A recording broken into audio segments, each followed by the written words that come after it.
兄弟们，这个中控面板的静电吸附硅胶垫啊，我用了挺长时间了，跟大家分享一下它的一个使用感受。首先是这个静电吸附的哈，我们可以随时的拿取，看非常的方便，而且它完完全全不会留胶。我们离近了看啊，看一点胶都没有，特别的棒。而且把它吸上之后呢，它会隔绝咱们中控台上的一些异响，因为这个位置我们平时其实拿放点东西什么的，随手手机放在这上面，非常的方便，对不对？那么我们原车这个位置哈，我们给它打开。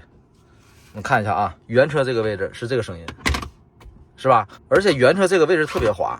那么把它啊，咱们给装上之后呢，哎，咱再放看就可以了。你看没有任何多余的余震和异响，就这么简单一放就行了。而且它呢很牢固啊，它这个防滑耐磨的感觉真的非常棒。还有一点就是什么呢？咱们的这一片区域哈，像我们把中控扶手箱盖上之后，咱们这一片区域，咱们原车呢这个位置是一个坡，就是咱们原车啊，它一定会滑下去的。我给你们演示一下啊，咱还是把它撕到这儿啊，看着我先平地啊，你看，哎，你把它装上之后呢，咱们再来看啊，就很简单的铺上，再一放，你看。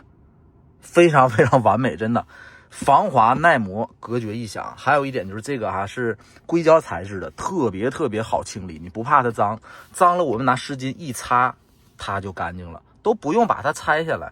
而且它不光有这个黑色的，还有白色的可选，反正咱们就自己的喜好来选择。而且现在咱们老款车型的这个静电吸附硅胶垫也出了哈，就在左下角的链接里，喜欢的车友们，这个真的非常好用。